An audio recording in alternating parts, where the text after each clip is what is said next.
I'm June Hobbs, and I'm chair of the cemetery committee at Boiling Springs Baptist Church, which is why I'm helping with the cemetery tour. We just completed a tour of the Boiling Springs Baptist Church cemetery, and I began by explaining that this cemetery is now owned by Boiling Springs Baptist Church and has been since 1847 when the church was incorporated. But it began life as a Hamrick family cemetery. The first child that was there, the first person was a child, a little girl named Sarah Hamrick, who died at the age of 2, either in 1802 or 1806. There is some conflict about the date. Her family is buried in the northeast corner of this cemetery, and tried to highlight some of the important folks who were buried here. We started off with Richard Green, who talked about his ancestor Joseph Green, who was a Civil War soldier. Mr. Stephen Jolly came and talked about some of his relatives who had the distinction of losing 6 sons in the Civil War, and he explained that this was notable. This is the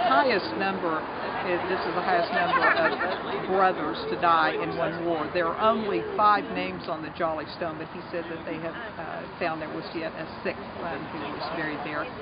We heard from Catherine Hastings and from Julie Daves, who are great-grandchildren of J.D. Huggins, the first principal of Boiling Springs Boarding High School, which became Gardner-Webb.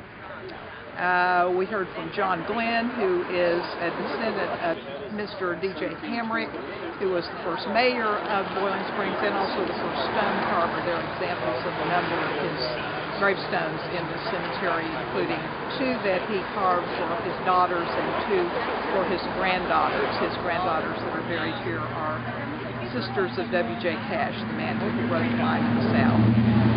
Finally, we heard from Miss Ann Lancaster, who is a local educator who talks about her ancestor Wellington Hamrick, who was an important businessman here, and about some of her relatives. And we also heard some charming and funny stories about folks who lived here. This was a very interesting place in that the people were not rich, but they had a lot of pluck and grit and invented things and farmed and kept their families together and lived through hard times. And we're all here today because of them.